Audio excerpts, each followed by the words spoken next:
We are live. I am your host, Naijha, broadcasting from Baltimore, Maryland. Who wants to hear the story about the making of a vegan trap queen? Here to share is the saucy, unstoppable, coming out hot, Sunni Speaks. Sunni, Hey y'all. I have never had an introduction like that in my 34 years of living. So I thank you so much for that. Stop playing. Never. I feel like I'm on the Oscars. I feel like I'm on the Grammys right now because I ain't had no introduction like that, baby. That's how we do it here. That's how we do it on Naijha Speaks. Look, sis, I've been trying to track you down ever since April Sampe sent me that retreat thing last year. Now you here, and now you got to tell us your story, sis. What is going on? Everything is blessed, highly flavored. Like everything is popping right now. Events, shipping, business is booming. I can tell y'all it's the summer season. So, now that I'm guessing the Pandarosa is over, or quote unquote over, and people is back outside, like the festivals is popping. People are having events, so catering, everything is what's going on.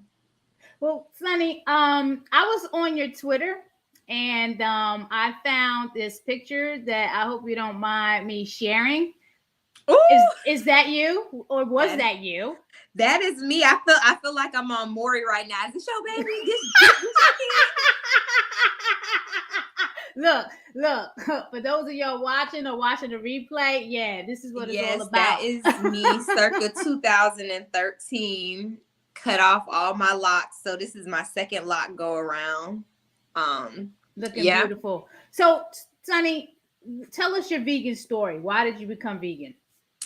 So I became vegan. It was actually a transitional process. Like it wasn't something that just happened overnight. And I tell people that all the time because that's super important, of just thinking like, oh, I just got to get rid of everything in my house. I got to get rid of everything in my house. And as soon as I do that, then, I'm going to be vegan. It doesn't really work like that. So the way that I went vegan was 2018, like the top of the year. I just decided that I wasn't going to buy any more meat. Like I wasn't going to buy anything that wasn't vegan. So when I left outside of my house, I could eat whatever I wanted, but I could never bring it back. Right. So immediately, if you think about however many times you cook in a day or you eat meals at home, you're automatically, let's say if you eat breakfast every day at home, then you're automatically 30% vegan, right? Because you can't bring anything into the house. So that really worked for me. And I had already started, like 2014, I had started this thing called the Vegan Challenge. And it really was, my trainer was going vegan for 90 days. And so I was like, well, if he can do it for 90 days, I can do it for 30 days. But I didn't want to do it by myself. So I made a Facebook group and I was like, hey, y'all, do y'all want to go vegan with me or whatnot? And this was 2014. And so people were like, yeah, let's do it, and it was in January too, which is like, New Year's resolution time and all of that good stuff. So I was like, oh, okay, let's do it. And so we did it. It was a success. We had probably like 30 people in the group and we would like share recipes and all of this good stuff. And then like towards the end of the year, people went back to their eating habits. I did as well too. So like around November, December, I started getting messages of people saying like, hey, are we doing that vegan thing again next year? And I'm like, oh, well, I didn't know it was a thing, but yeah, sure. We can do it again. Let's do it again. And the group just grew. So we started with about 30 people in the group. We have over 3,000 people in the group now because we've been doing it, every year, and people really did take it to the next level. I have a young lady in there that I went to high school with that she actually extended the challenge to the people in her office as a supervisor. So they did it for a year. They did a potluck. So every day somebody brought something into the office for the whole team that was vegan. So they did lunch vegan for a year after the challenge. And we do it every year. So it'll be coming up next year in January. We have door prizes. We've gotten companies to sponsor us, small companies that you probably never heard of, to the biggest, Dia, Follow Your Heart, Rhythm Superfoods, like the companies that you've heard of to the smaller vegan companies. We have challenges inside there. We do cooking tutorials. I have my friends that are influencers and vegan chefs come in and do cooking classes. It's really amazing. And the mid year one that we do is actually all for women. And so that's coming up in June, the Wet Challenge, where we go vegan, and that's just completely all women. You know the fellas. I love that. Y'all meet us in January. I love that. Let me tell you something. Yes, you are doing a darn thing. Talk to us about the vegan trap culture. First, what is trap and what is vegan trap? Because that's a whole market, right? Yes, it is. I didn't know that it was a lane or necessarily an avenue until really when I started being, more serious about my veganism. Of course, you're on Pinterest, you're on YouTube, you're just kind of figuring it out. And what I realized, and this is honestly an issue across the board in any industry that you really see. I noticed that when you typed it in, like Google did not understand, they didn't understand the kind of vegan that I was. So it would be like, I typed in, vegan recipes, and it would be like, oh, raspberry breakfast bar, or whatever, which nothing, no shade to anybody who's out here making breakfast bars. Doesn't bother me at all, but I know that I never ate a breakfast bar when I wasn't vegan, so I'm looking for recipes that resonate with my culture. I grew up in the hood. I grew up not too far from trap houses. So for me, it was like every time I would type something in, I would have to say like, vegan mac and cheese black, vegan collard greens black, vegan cornbread black people, or if I typed in like Southern dishes, because I wanted to veganize something, I had to type like Southern, or I had to type like, I don't know why those two are synonymous for Google, or urban, ethnic. But I couldn't find recipes originally that resonated with who I was as the human being that I already was. Right. So that's how the culture, or the trap culture that I don't want to say started, but how I stepped into it was like, you need to teach people how to be vegan in the hood. Like if I go to the corner store, what in there is vegan? A big thing is the chips, because chips, for whatever reason, they just put milk in them. Like, right, it makes no sense to me. There's no reason for milk to be in salt and vinegar chips. Can we talk about it? Exactly. And barbecue chips. Let's talk. Miss Vicky's, I'm talking to you, girl. It's funny you say that. I'm talking to you. I used to get some peanut butter crackers for my daughter. I forgot the brand. Back in one of those brands, and they never had milk in it. All of a sudden, they changed the recipe and they added milk. I'm like, come on, man! I can't even get that for her. Yes, Pringles too. Pringles. The only one that we could have was the plain ones, and now they're about to start adding milk back into the plain ones too. So, I just realized I didn't really feel like there was a guide for that. I know that they had, like PETA had the Oops, vegan snacks, but those were like general. I'm talking about like if I go to the corner store, like, can I have an Airhead or not? You know what I'm saying? Can I have a blow pop or not? Exactly. Like, this is the stuff that I grew up on. And so me too. I don't want to say creative, but the bodegas. I know exactly what you're talking about. Right. So I worked to influence the culture of people that grew up the same as I did, and people that I knew, and people who I feel like the biggest thing with veganism for anybody, but especially for Black people, is relatability. Like, is this, something that does it relate well to me? Does it relate well to my culture, to my background, to my experiences growing up? Because our deepest and most fond memories with food is tradition. Like when I think about Thanksgiving, I think about like snapping peas, snapping green beans with my mom. I think about cleaning collard greens with my mother.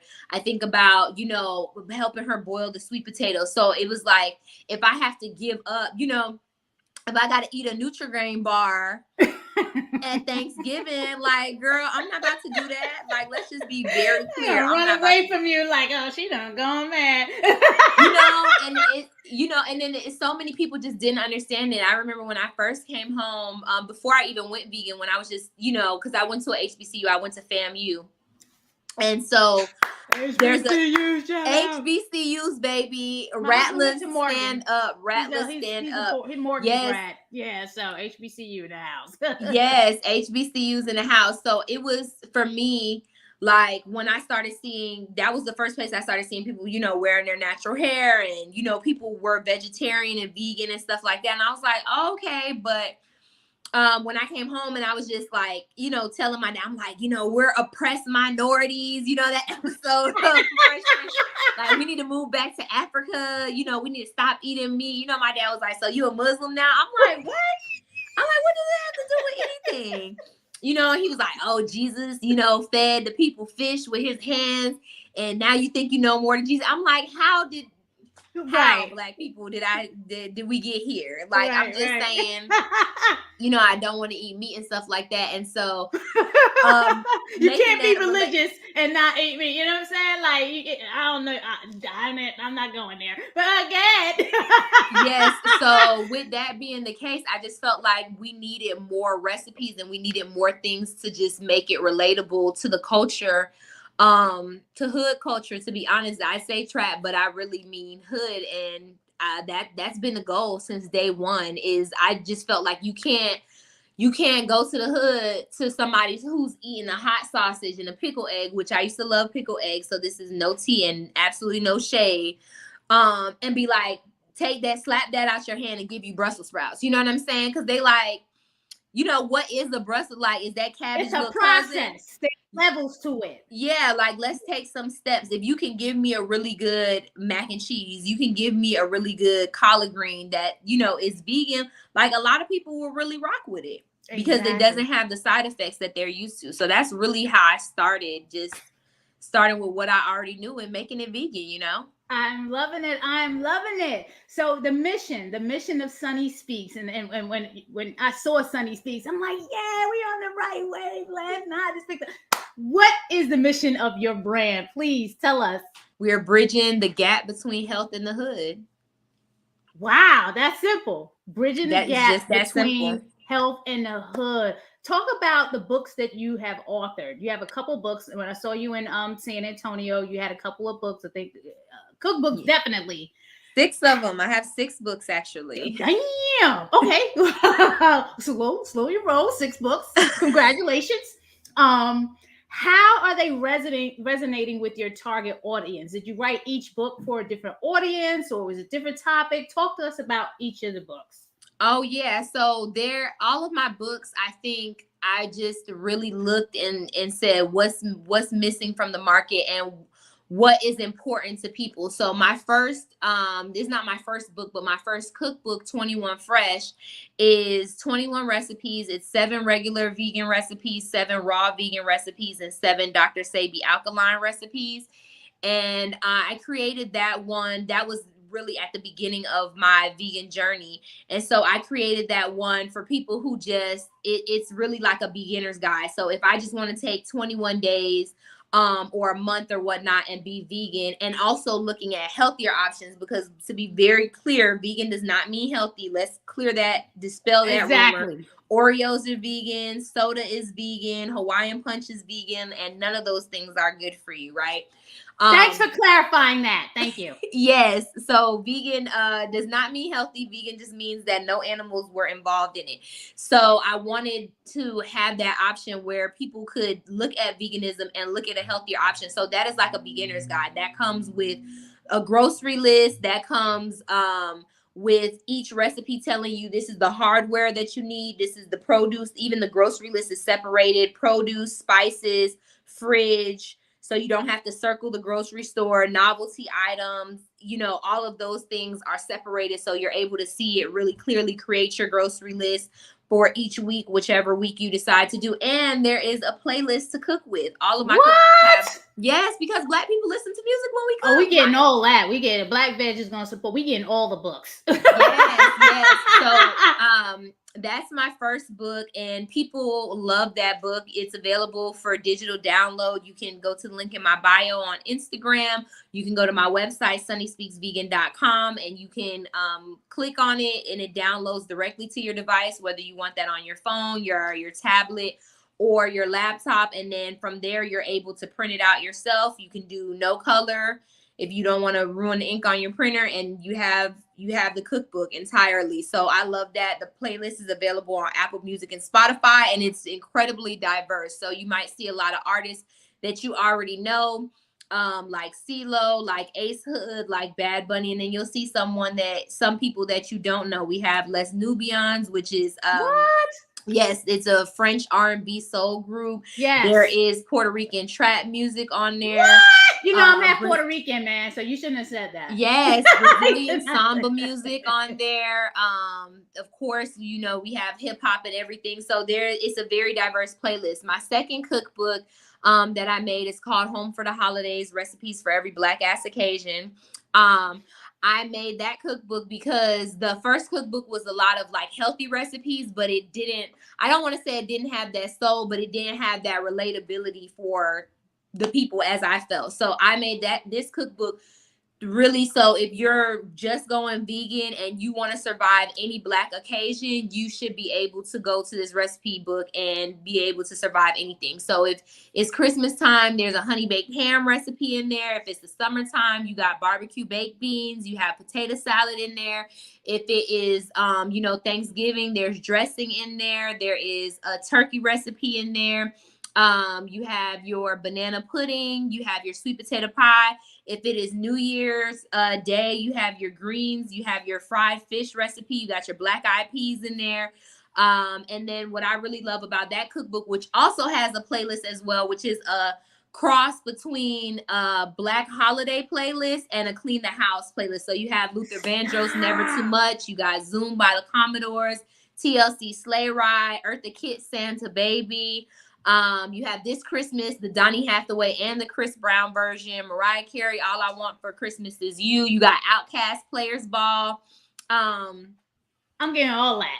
Yes. Why is the playlist so important to you writing a book? Talk about that, because the science behind that. I say this all the time on my Instagram, and people think it's a joke, but it's really not. I tell people all the time, if you don't sing or play music for your food, it's not going to be good. I don't make the rules.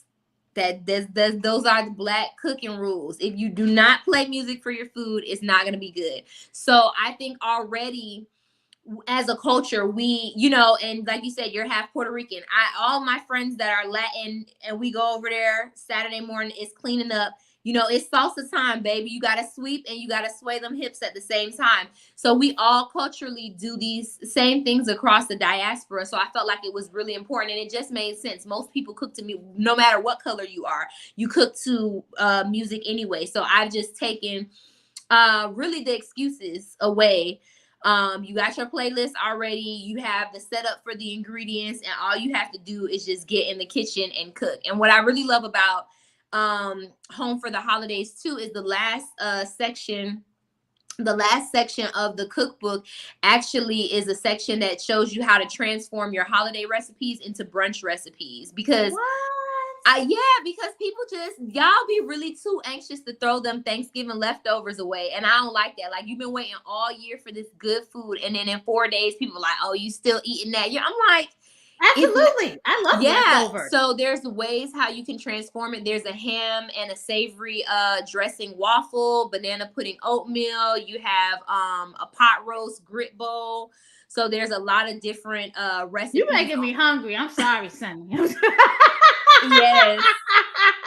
So I just think that people were ready to throw those things away because you're eating it in the same way. So that's why you're tired of it. But if you change up the way that you're eating it, then maybe you might be a little bit more interested and inclined to keep that food around a little bit longer, especially if hey, I can do this. And, not just the typical holiday sandwich of turkey and putting, the cranberry sauce and everything. And there's also a drink one too. So I'm Jamaican, and we drink sorrel around the holidays. So there's a recipe for sorrel, and there's a recipe for I love sorrel. Yeah, we sell sorrel here. I gotta get your book so I can see the real authentic Jamaican sorrel. I love sorrel.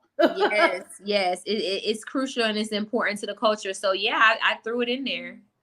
This is amazing. I'm so, like I said, I'm getting all the books. Okay, you might see me on a live playing around with one of your recipes because I'll be getting Please into that do. too. Yes, I Please love do. it. We got appetizers in that book. The out of wedlock baby shower meatballs is in there. The spinach dip, hot and cold, is in there. We got the Black People's Rotel dip for all the Super Bowl parties. Like, I really was thinking, like, if you are at a Black people's occasion, you should be able to be okay here. Exactly. So the books are at sunnyspeaksvegan.com. Yes. What are some of your favorite dishes that you make, or favorite dishes that your peeps like that you make? Well, first of all, the mac and cheese, girl. When I tell you, if I don't make another pan of mac and cheese in this lifetime or the next, it would still be too soon. The mac and cheese, I think a lot of people, that is like their scorn, that they cannot find a good vegan mac and cheese. And so when they try my recipe and they see and they're like, oh, okay, now this I can do. And I tell people all the time, it might not be the one for one of your grandmother's mac and cheese, but it's good. Yes. You will be able to get through this Black occasion and you will not feel like you are missing anything. The last year, Thanksgiving, of course, the majority of my family is not vegan or like, pescatarian or vegetarian. So we went to my aunt's house and they had all the meats and stuff. And I guess, child, I think they thought I was gonna have like a granola bar and some grass. But baby, I brought my own food and I had honey baked ham, I had mac and cheese, I had collard greens, I had dressing. I had made a seafood boil. No, I purchased a seafood boil and they was just looking like, girl, like, what's going on in your plate? I'm like, like, Exactly. Stay over there. And that's funny. Just on time. Then we eat grass together. Just kidding. No, we're gonna eat some real good grass coming from the unknown 1920. The mac and cheese people really go crazy for. I'm a mac and cheese connoisseur. Every time I go to a vegan spot, I have to try your mac. To me, the mac and cheese is the test of if you can cook vegan or not. I'm trying the mac and cheese no matter what else I get. Collard greens, honestly, like I'm a believer. Collard greens is a meal. Collard greens. Yes. To me, collard greens is effy. Okay? I just had that with curry cabbage yesterday as a meal. Yes. Collard greens is effy. Collard greens was supposed to be the main dream girl. And they let my good sis sing back up. Okay. I love collard greens. I can eat collard greens all the time, and I love my recipe for it. The flavor profile that I'm always looking for is savory, spicy, sweet, smoky, and a little bit of acid. And for those to all dance together in proper proportions, that is always my goal. So I would say my personal favorite recipe is the collard greens, but that's just because I can eat collard greens all the time.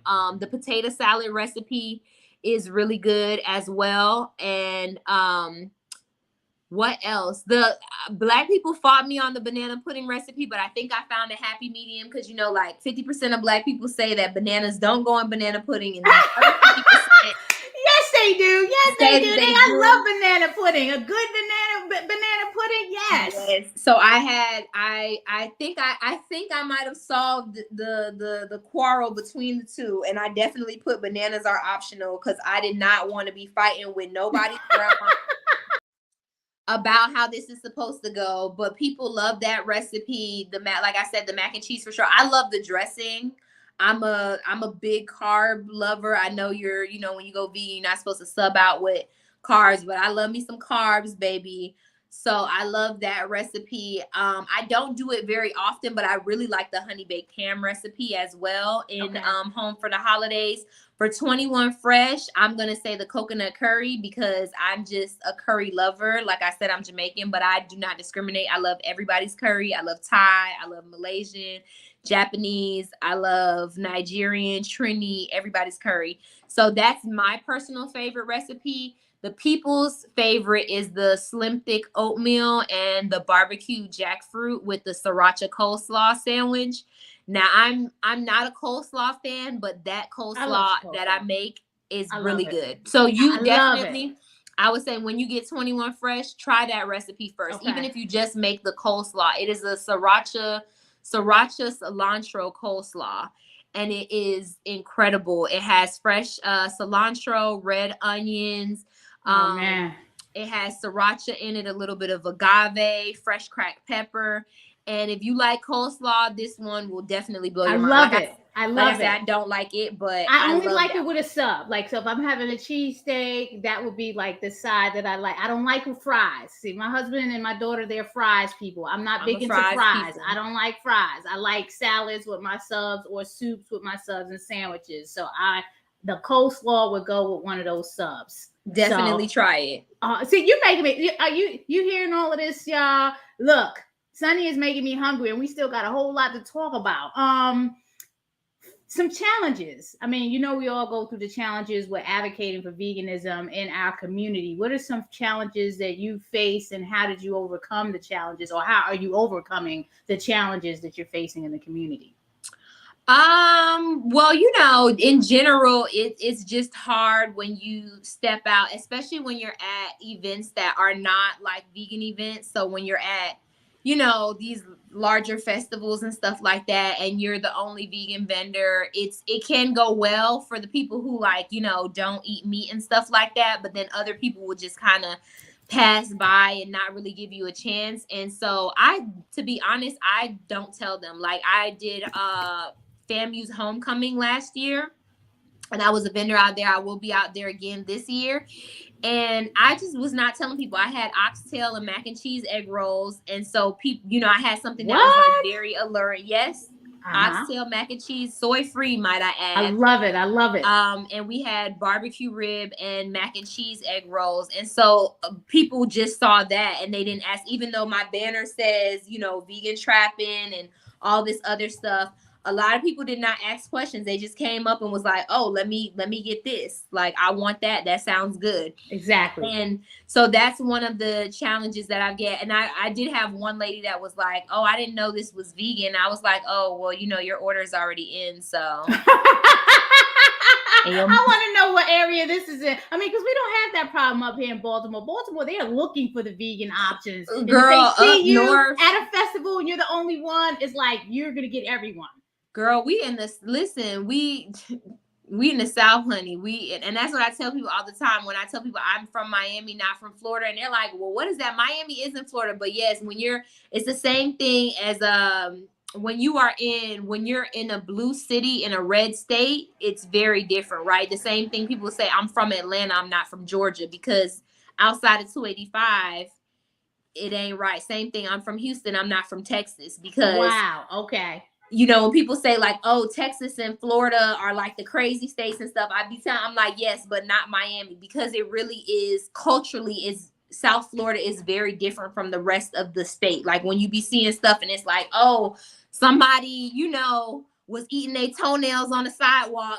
It'll be like a random city that you never heard of, but it's not, Miami. So the challenges come a lot of times in the community, just people not even wanting to try. Like, I've had people, I remember I was vending one time at a gym, and I told the guy, like, this is the cost of my plate. I think it was like $15. It was like meatloaf. I had yellow rice and collard greens. And he was like, $15 for vegan food. He's like, people don't even want vegan food. You can't be charging this much for it.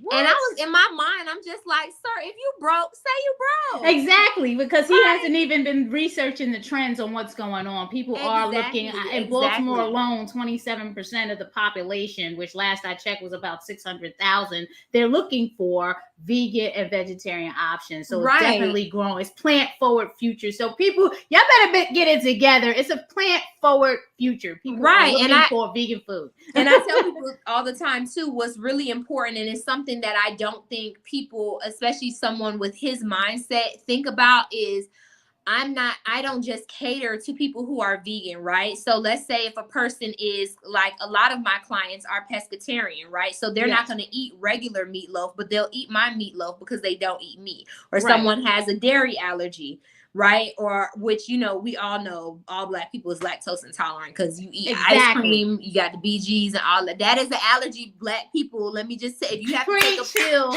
to ingest something, you are allergic to it. You're not supposed to have it.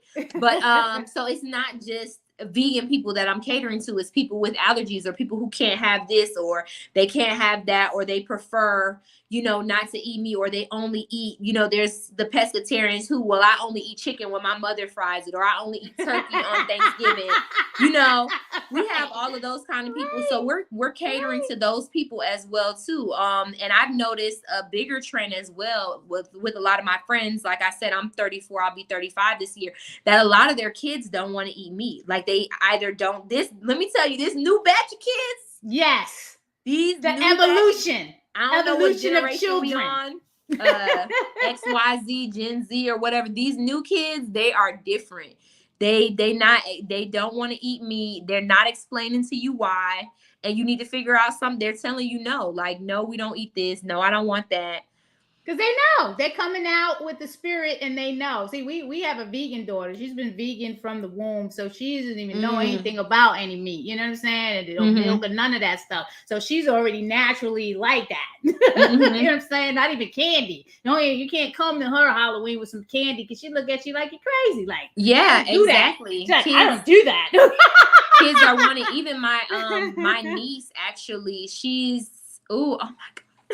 My niece is gonna be 8 this year. I can't even take it. She's growing up so fast. But I make my meat substitutes from scratch, my oxtail, my ribs, and everything. And so she won't even eat that.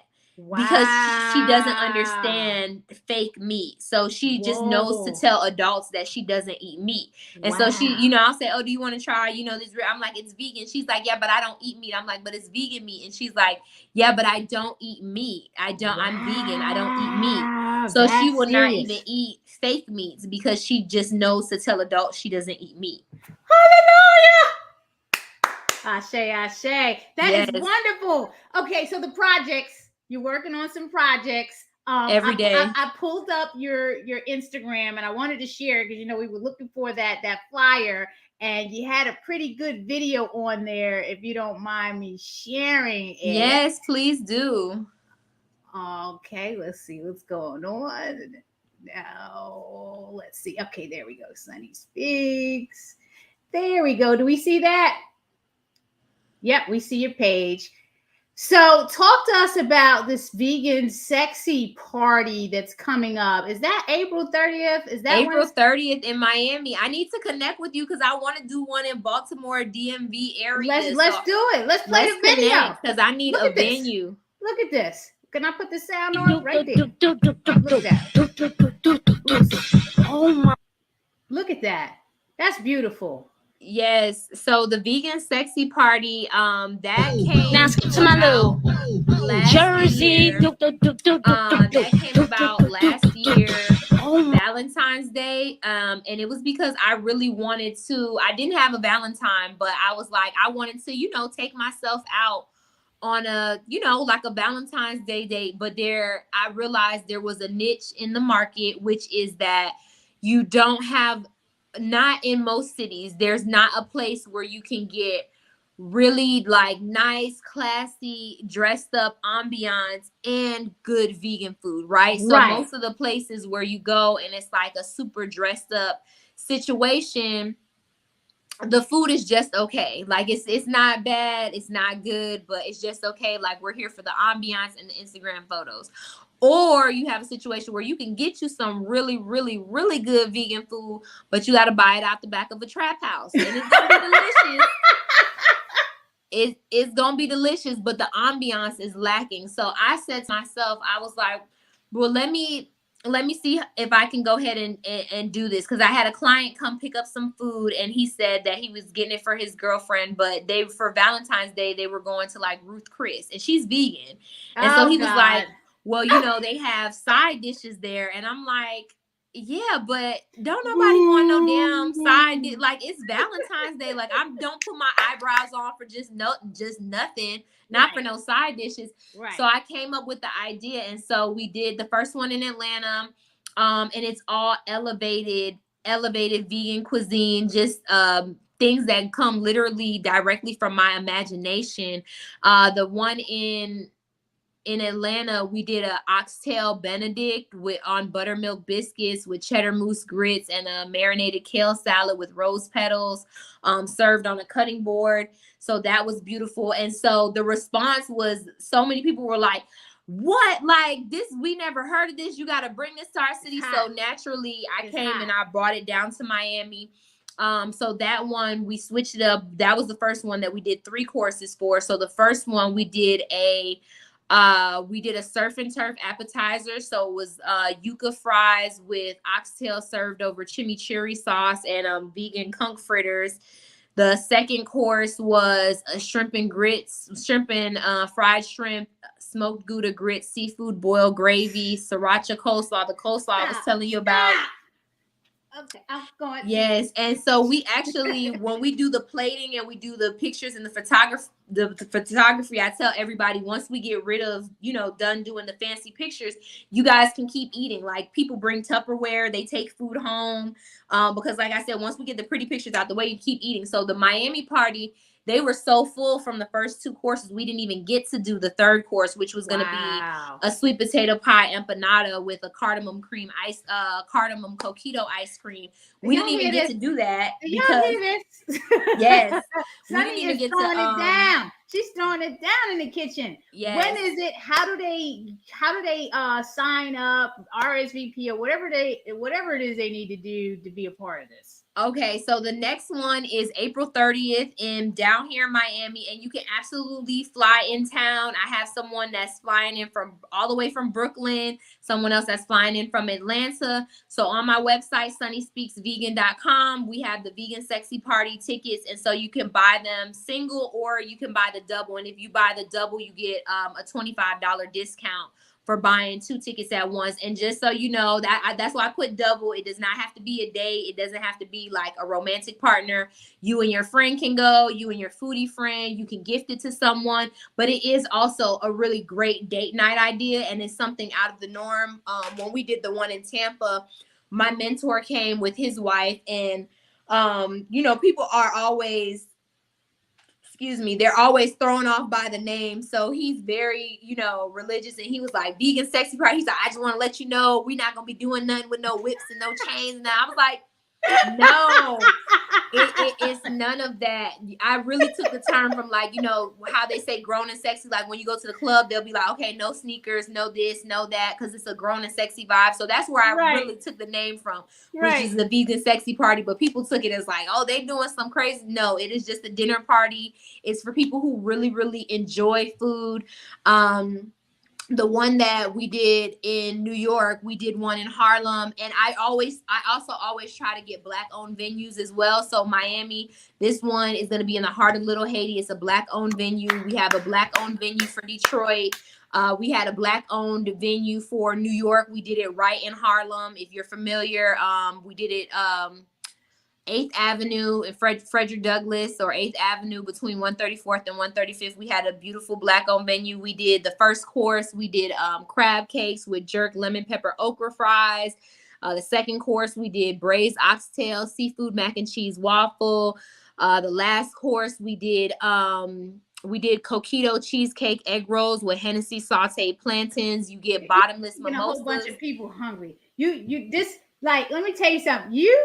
Y'all have to follow Sunni Speaks on IG, Twitter, Facebook. You got to. I mean, because I'm always amazed about the cooking demos that you have, the lives that you do. Let me tell you something. This is her energy right now. She coming in hot all the time. When she on live. So yes.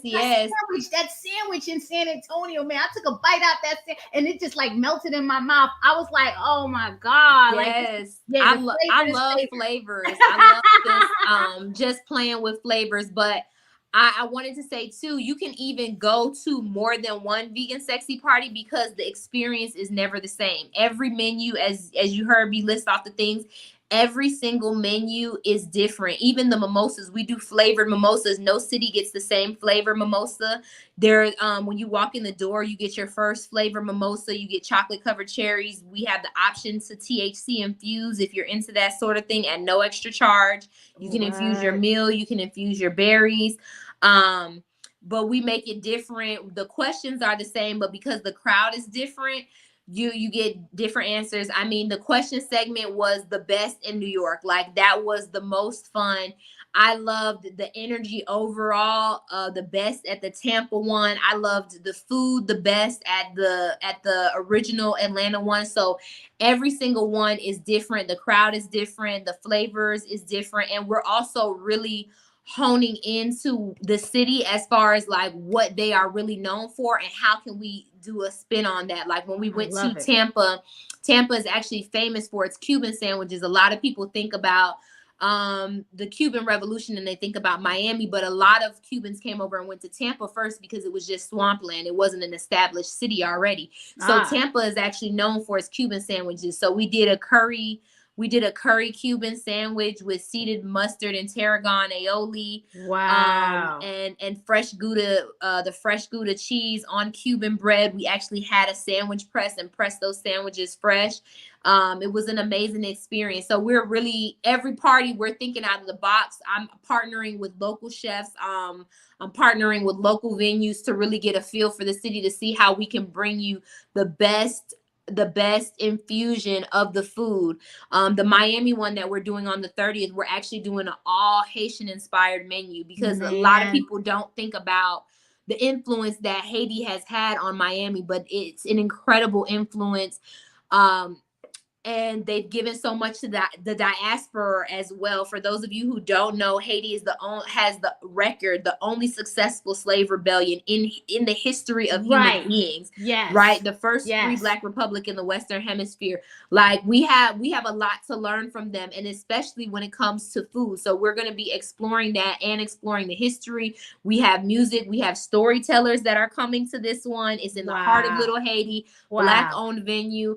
And I'm just grateful to be a conduit for the culture to merge all of these different loves together. I've actually been to Haiti. My love for travel, my love for food, my love for veganism and Black people, and it just gets molded into one thing. Sunny, you inspire me in everything that you're saying. And yes, we want to hear in Baltimore, so we definitely got to connect. Right now, everyone has to get to Miami, and they have to celebrate in Little Haiti. Absolutely. So you want to go to sunnyspeaksvegan.com, RSVP, get your tickets. Definitely follow Sunny. She is amazing, a great spirit, and authentic, 100%.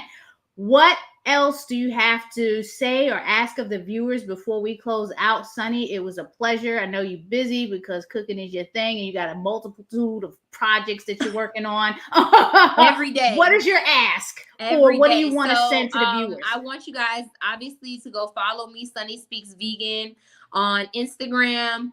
I am hilarious on TikTok. Sunni Speaks on TikTok. So if you don't, I crack myself up. Okay, I rewatch my own videos, not because of any narcissism, because I'm actually funny on TikTok. So if you like vegan niche content, it's a lot of vegan humor videos to the different sounds. Please go and follow that. After the Vegan Sexy Party Miami, we also have the Vegan Sexy Party Detroit, which is coming up May 21st. If you are with Naijha and you're in the Baltimore area, I'm actually going to be in Richmond for the Black Vegan Experience on May 14th. Woo! Yes, I'm hosting the event. I'm doing a cooking demo, so it's going to be lit. We might even vend some food. Yeah, but and also I'm a work on partnering Naijha because I want to bring the Vegan Sexy Party to more cities. I love the DMV area, so don't.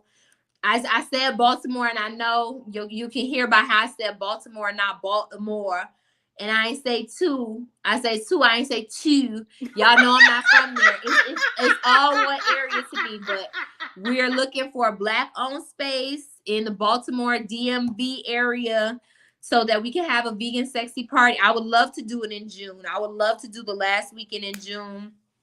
So you know what? You're speaking my language and my numbers. And before I even talked to you, I was thinking June. So yeah, we got to get on it. Yes. Sis. Again, everyone, thank you for tuning in. This is Naijha Speaks, speaking with Sunni Speaks. Oh, and I will say, go ahead. Tune into my page, because if you are a fan of Oxtail, we about to, that's all I'm going to say about that. Oh yeah, you got it, man. I was in San Antonio, and some of the oxtail just blew my mind. So now we on this. My husband loves the oxtail, moxtail stuff. So yeah, they You was have doing to it try down there. mine. I'm gonna send Yeah, you a little care package. yeah, because that's the thing right now, the vegan oxtail. So sis, we got to do it. So again, whatever you do in the meantime, until we reconnect, stay well, stay blessed, and Thank much you. success on the vegan sexy party in Miami. I wish I was going down this time. It's not too late. The ticket's not, so come on, Cletus, bring you and your man down. Let me talk to him first. All right, everyone. Enjoy, be well, be safe, and have a great and blessed day. All right. See you later. Bye-bye.